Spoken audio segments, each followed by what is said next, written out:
আমাদের একটি দুঃখের বিষয় এবং আনন্দের বিষয় হলো আমাদের মাননীয় প্রধানমন্ত্রী, সাবেক প্রধানমন্ত্রী এই আনন্দের দিনে আজকে নাই।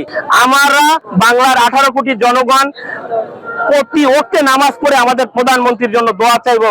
আমাদের বেগম খালেদা জিয়া তার আত্মার মাগফিরাতের জন্য আমরা দোয়া চাইবো, তিনি যেন এবং মেজর জিয়াউর রহমান আমাদের সাবেক প্রধানমন্ত্রী ও রাষ্ট্রপতি, তার আত্মার মাগফিরাতের জন্য দোয়া চাবো। আমরা সবাই মিলে একটি নতুন বাংলাদেশ গড়ব। জি, আপনাদের প্রশ্ন করেন। সবাই মিলে বলছে সব দল মত নিছে। জি, সকল দল মত নির্বিশেষে। এখন বিষয় হচ্ছে কি যে আওয়ামী লীগের দেখতে পাচ্ছে, আওয়ামী লীগ বিভিন্ন তাদের অফিস উদ্বোধন হচ্ছে 18 মাস পরে। তো সেটি আসলে আপনারা কিভাবে দেখছেন? তারা কি রাজনীতিতে ফিরবে কিনা? আপনাদের প্রত্যাশা কি, বা আপনারা কি বলতে চান?